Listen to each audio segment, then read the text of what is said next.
There's a law of reception. You must discern, who is this man, who is this woman, not in the flesh. What grace brought this result? Is it common? Should I trivialize it? And you come to a conclusion based on intelligent contemplation that there must be an ability at work in this man and his wife that is not common, and you submit to that understanding, and the portals of their grace opens up to you. Even if they don't speak over your life, right there in your room you will find out that you begin to reproduce possibilities. Listen, there are people who I have never met physically, but the depth of honor they have for me, they have almost reproduced the grace of God upon my life right there in their rooms. Did you know that I listen to my own teachings every day? And when I listen to my own teachings, when Apostle Joshua Selman is about to pray, I don't stand and say I'm hearing myself. I say, Lord, as this man is praying, I receive. Listen, sit down, let me teach you something. Do you know why many men of God are not blessed by their own grace? Because the anointing, hear me, honor is not human worship. There's a lot of nonsense going on. That's not what I'm talking about. Please don't confuse what we're dealing with here. Not just human worship. No. A recognition. The grace that comes on a man as touching his office is for everybody, including him, if he will submit to it. So you can be dying and yet giving life until you discern that grace.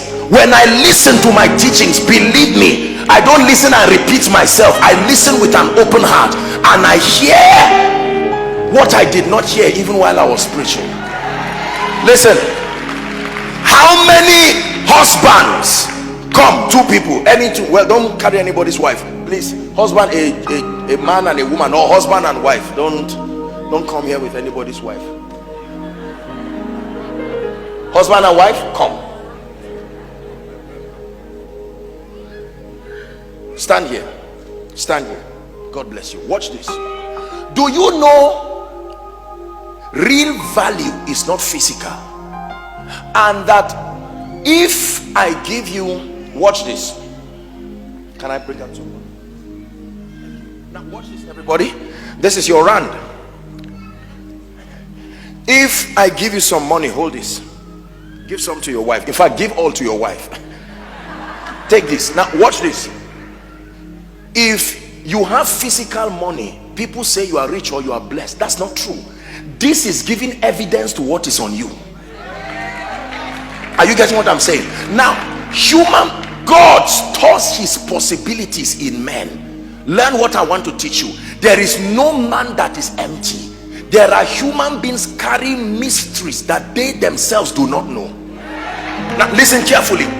This woman can carry favor that came from the blessings of her grandfather. He did business with God, and God covenanted that all your children, they will multiply. Now she does not even know. Sit down, let me teach you something. That's why I said honor starts with discernment. Here comes this man, he marries this woman, and he does not know why he starts to rise. Even her, she does not know why.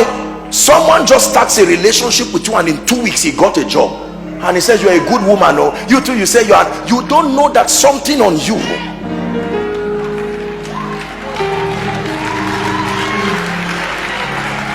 Please listen to me.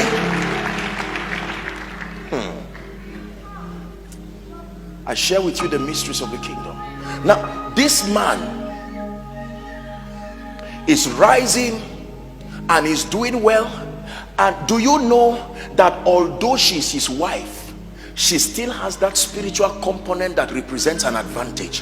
A day can come in his life, this man, you see, may love her as his wife, but dishonor her as touching the grace God gave her. When it has to do with that grace, he will go down. Although they are married, although they are having children together, it will take the man now to say, look, you are my wife, but I've discerned your dreams. Every time you have a dream, it gives me direction. The last 10 years of my life was correct because of your dream. Please, I submit to that grace. I am your husband, but dream again.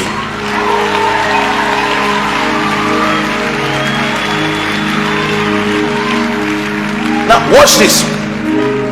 This woman can be broke, this man can be broke, yet every prophetic word is increasing the members in his church because they have not submitted to that grace. The day the woman says, I know you are my husband. Let me tell you a story. It's a true story. Many of you have heard it in my teachings. A man of God's family was going down financially, whereas he was blessing members. Testimonies, people were coming with all kinds of testimonies. One day, just like a service like this, imagine that the service is going on and then first lady just gets up and walks out of this place. You know, people will talk and say, we hope things are fine. She left and went home. After the service, he counseled quickly and rushed back home. My wife, what is wrong? Did I offend you? She didn't say a word. He just sat down at table to eat and he noticed she was bringing his meal. Did I offend you? We can talk about this. I mean, what, we've been married for a long time. Let's not get into all of this. And she wouldn't say a word. She served him and he noticed the plates. Women, you know those plates? Yeah. She brought it out, oh. And she served the man, and then she came, dropped his bottle of water and got down and said, servant of God, my family is in need of a breakthrough. Listen, the husband looked at her. He said, suddenly that same anointing he felt in church that refuses to come home because of dishonor, that same anointing, and he stretched his hand and spoke, and God opened that family. Listen, hear me, listen. There are many pastors whose relatives have never benefited from that grace because to them he is a brother or a sister. Listen to me. Only God knows what this man carries. Only God knows what this woman carries.